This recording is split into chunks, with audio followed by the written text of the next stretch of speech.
Assalamualaikum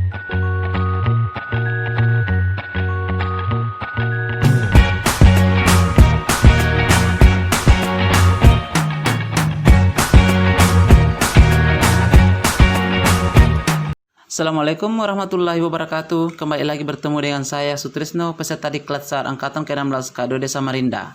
Pada kali ini kita akan membahas tentang pelayanan publik.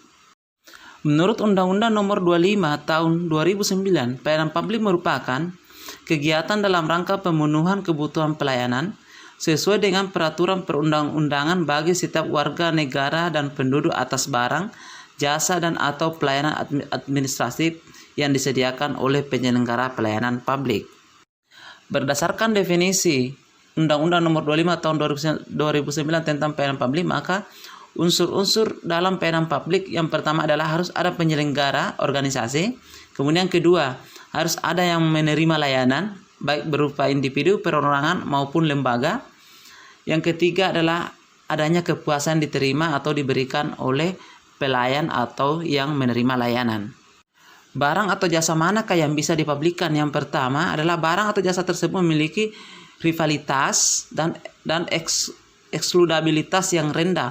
Maksudnya adalah rivalitas yang rendah artinya seseorang atau individu tidak akan habis dan masih dapat digunakan oleh individu yang lain. Jadi barang itu tidak bisa habis dalam waktu sekejap.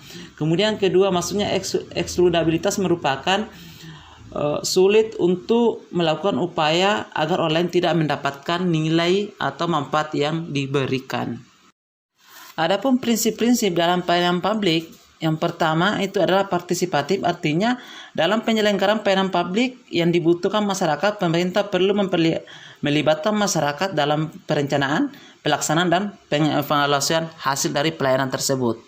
Prinsip kedua adalah transparan, artinya pemerintah dalam melakukan pelayanan publik harus menyediakan akses bagi warga negara untuk mengetahui hal yang terkait dengan pelayanan publik yang diselenggarakan.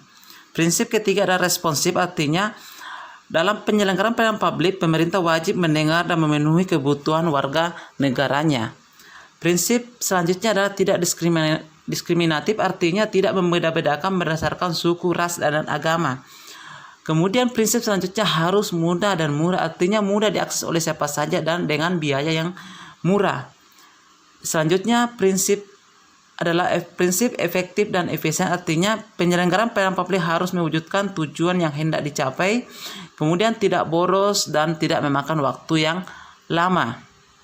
Prinsip ketujuh dalam pelayanan publik adalah aksesibel, artinya pelayanan publik yang diselenggarakan oleh pemerintah harus dapat dijangkau oleh warga negara yang membutuhkan dalam arti fisik. Kemudian prinsip ke-8 adalah akuntabel, artinya penyelenggaraan pelayanan publik dilakukan dengan menggunakan fasilitas dan sumber daya manusia yang dibiayai oleh warga negara melalui pajak yang mereka bayar. Dan yang terakhir adalah prinsip berkeadilan, artinya penyelenggaraan pelayanan publik yang dilakukan oleh pemerintah memiliki berbagai tujuan. Salah satu tujuannya adalah melindungi seluruh warga negara dari praktik buruk yang dilakukan oleh warga negara lain.